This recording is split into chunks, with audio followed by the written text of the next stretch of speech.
YouTube, my name is Shirria. This is the Shirria Mac channel where I document my journey towards debt freedom in hopes to build wealth, retire early, or become work independent as a married woman paying debt alone.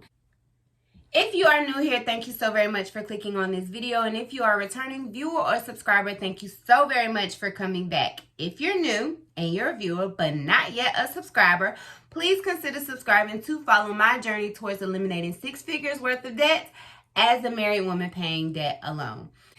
In today's video, this is a new series that will be starting here soon, and it is my business income report.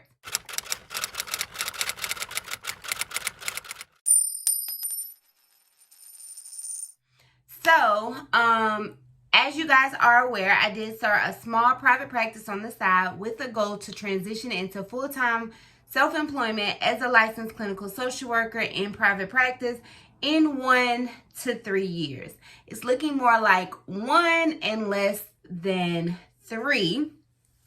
And that is because I did receive some exciting news from the Department of Education where about maybe 3 or 4 of my loans may be eligible for forgiveness once payments resume, because due to whatever changes that they made, I will be credited about 41 payments.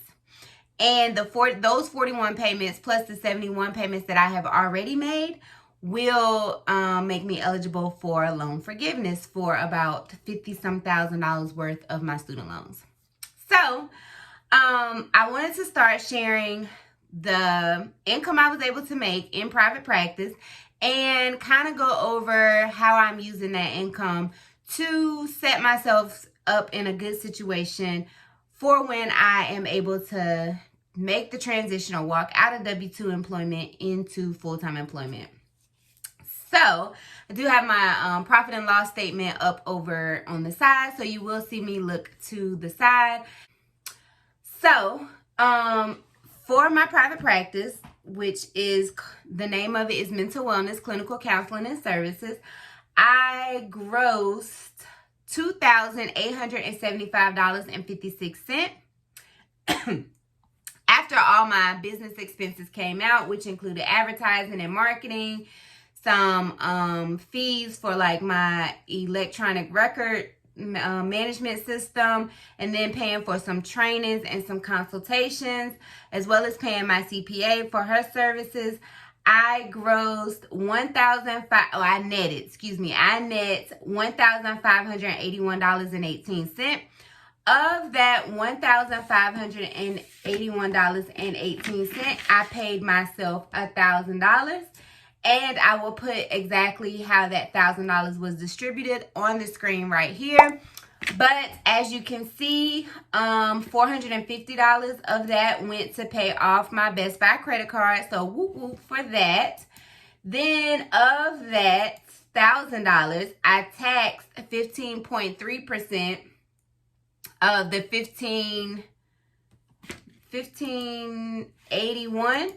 And actually I did $1,542 because that was the old amount. She had to make some corrections. But either way, I taxed 15.3% on the $1,542, and that gave me $235.93, which was transferred into my tax savings account.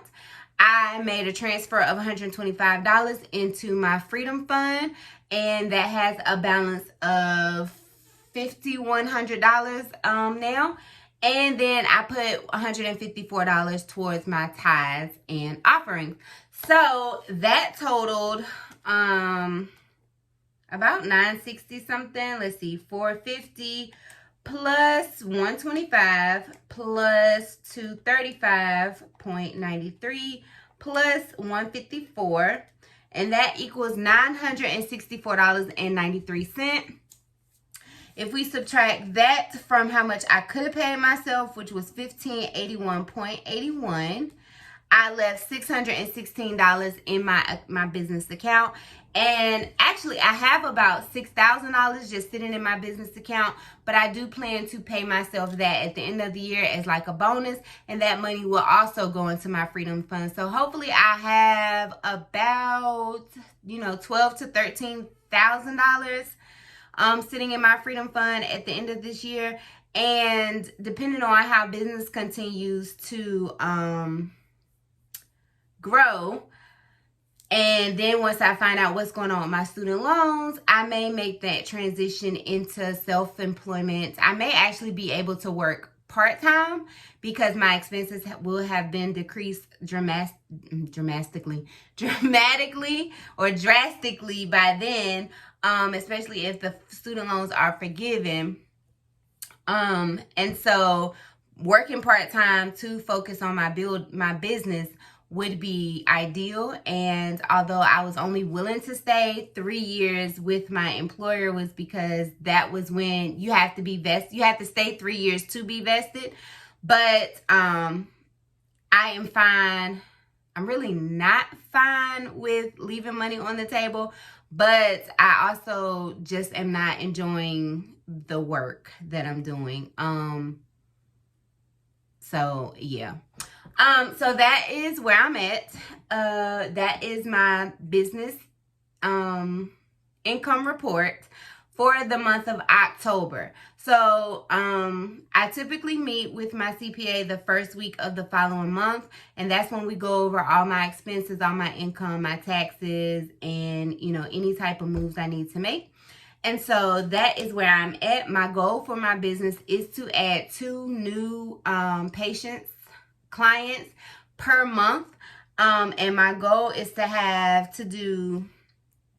would love to have 12 to 15 clients per week, but I'm still working on getting credentialed with some of the insurance companies, and I'm trying to rebrand so that I can draw in, now that I have defined my niche, I am trying to rebrand around my niche to bring in hopefully some cash paying clients. So if I were to get 12 to 15 cash paying clients, if I was able to get all cash paying clients, I would need about 12 clients per week. But if I did a combination of insurance and cash paying clients, I would need about 16 to 18 clients per week to still be able to bring home about what I bring home from my full-time job. So that is where I'm at. I am considering, let me know down in the description box, in the comments below, how you feel about me kind of incorporating building my business on this channel, or if, because it's so specific to licensed clinical social work and the social work career field, should I just make a separate channel and kind of track my progress or my journey there? Let me know if that's something you would be interested in seeing. And if you have not already subscribed, please consider subscribing to follow my journey as a married woman paying debt alone, trying to pay off 6 figures worth of debt. At this moment, I only have student loans. So if I am eligible for forgiveness come February, I don't know how I'm gonna act. I really don't. But I am just, I'm trying to stay the course. I'm trying to be hopeful and faithful that will work for me. But don't get it twisted. I am fine if I have to pay them off. But if I can get them forgiven, I want them forgiven. So don't come for me in the comments like, oh, just pay your loans.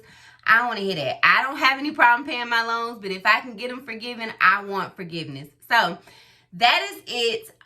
Also, make sure you comment down in the comment section if that's something, showing more of my business journey is something you're interested in seeing here, or if you think because it's so separate from my financial journey, it should be on a separate channel. Thank you so much for watching. Again, if you have not already subscribed, please subscribe down below. And do remember that the debt-free journey is indeed a journey, not a destination. Bye.